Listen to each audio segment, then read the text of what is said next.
I Became a Pirate. Written by Melinda Long.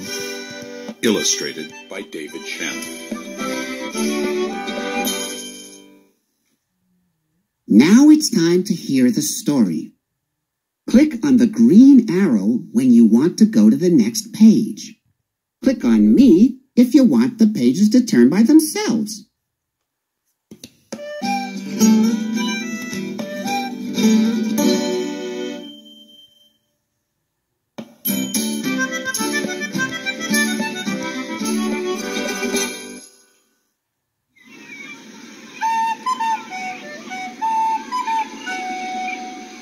Pirates have green teeth, when they have any teeth at all.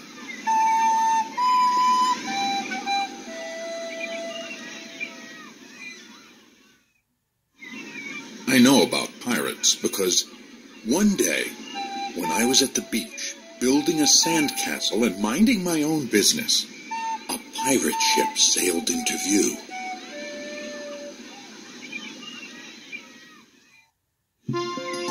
I knew what it was because its flag had a skull and crossbones on it, and because I could hear the pirates singing, "Hey ho, blow the man down." They were a little off-key. I tried to tell Dad, but he was busy setting up the beach umbrella. I tried to tell Mom, but she was busy slathering my baby sister with sunblock.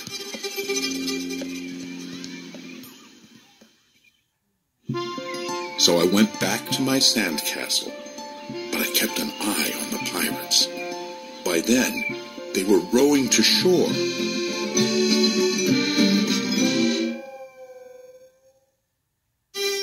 When they landed, the head pirate climbed out of the boat and yelled, "Ahoy there, matey!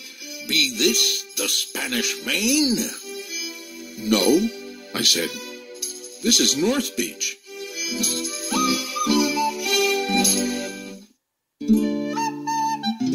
"Shiver me timbers," the pirate said. "We must have taken a wrong turn at Bora Bora."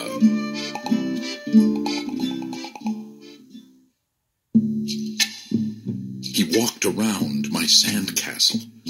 He looked at the moat, then yelled back to his crew, "He's a digger, he is, and a good one to boot." "A good one to boot," the others agreed.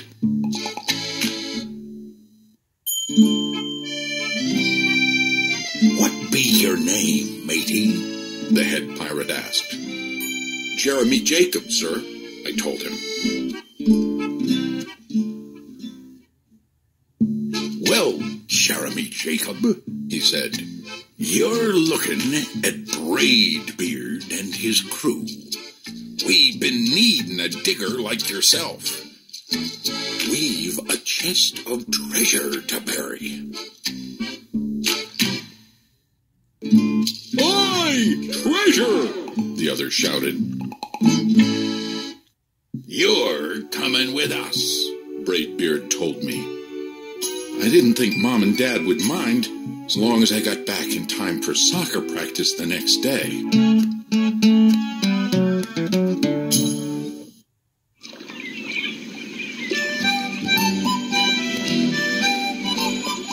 That's how I became a pirate.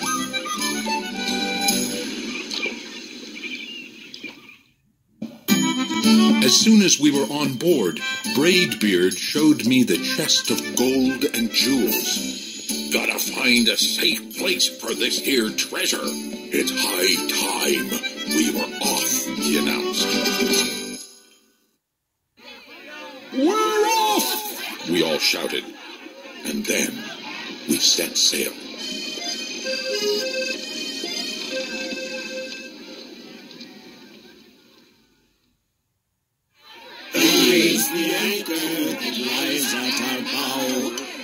There was plenty to do on board. The pirates taught me to sing sea chanties. The louder, the better. And to say real pirate stuff like landlubber and scurvy dog.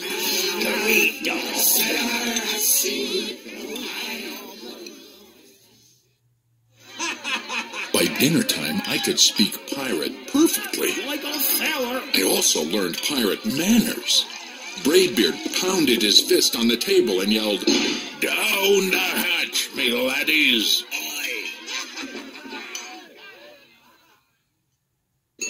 "Down the hatch!" we all shouted. Braidbeard gulped his food and said, "Hand over the meat!" "The meat!" we all roared.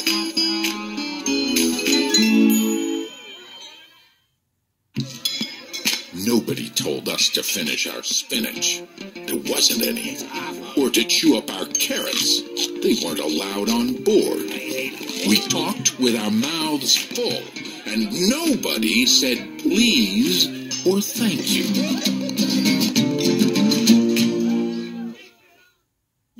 After dinner, I tried to teach the pirates to play soccer. Braidbeard kicked the ball and yelled, "Arr! Soccer! Arr! Soccer!" the crew yelled.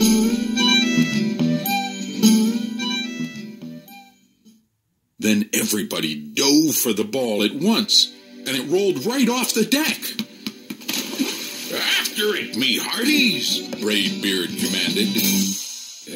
"After it?" we all whispered.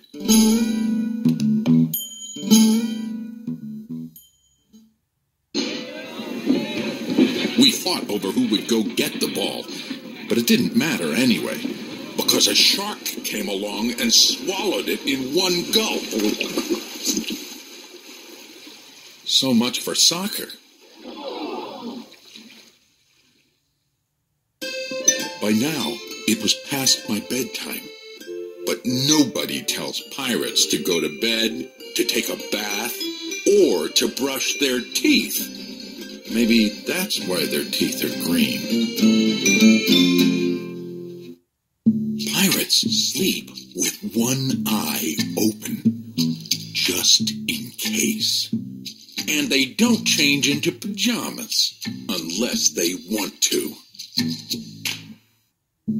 Pirates don't do anything they don't want to, except for maybe swabbing the decks. I wanted to be a pirate forever. But then, I found out what else they don't do. When I couldn't stay awake any longer, I asked Braidbeard to tuck me in and read me a story. "Tuck you in?" he bellowed. "Pirates don't tuck." "No tucking!" the crew cried.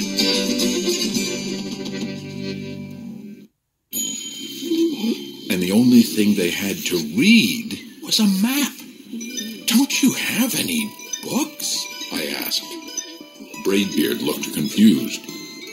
"Books?" I didn't even bother to ask about a goodnight kiss.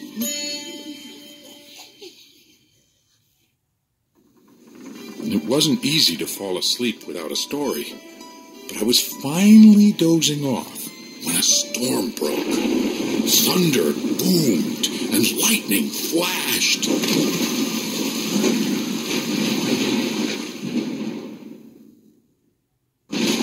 I tried to hide under the covers as waves slammed up against the ship, but I kept falling out of my hammock. I couldn't find anyone in the cabin. They were all on deck.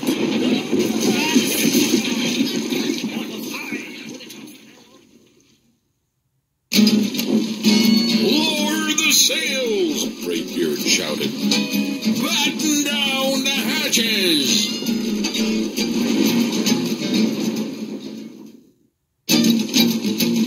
Everybody ran around yelling and lowering and battening. Nobody had time to sit close and tell me it would be over soon. Nobody even noticed me.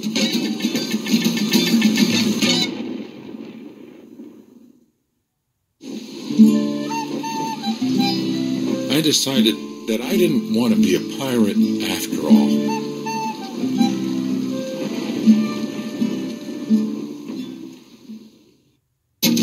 Just then, Crash! Crash! Crack! Lightning hit the mast and split it right down the middle.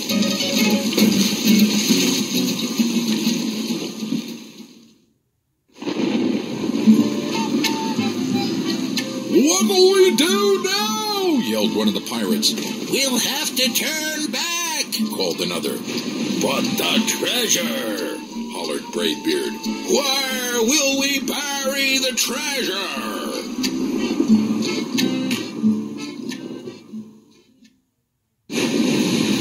I stepped forward. Maybe I can help, I shouted over the wind. I think I know the perfect digging spot.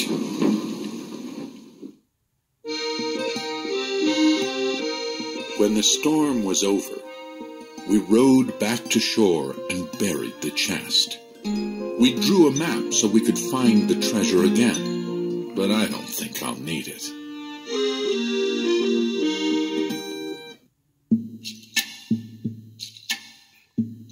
After that, the pirates repaired the ship and got ready to set sail.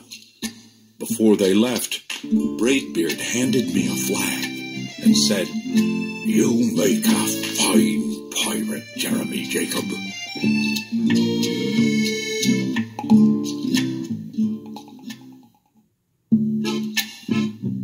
Guard that treasure well. We'll be back to get it soon enough. Soon enough, the crew repeated.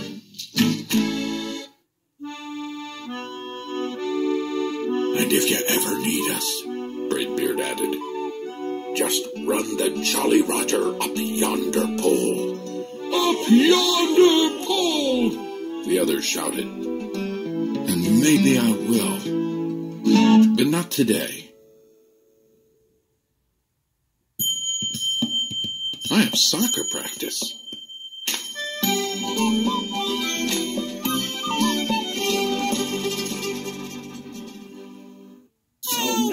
So merrily shall we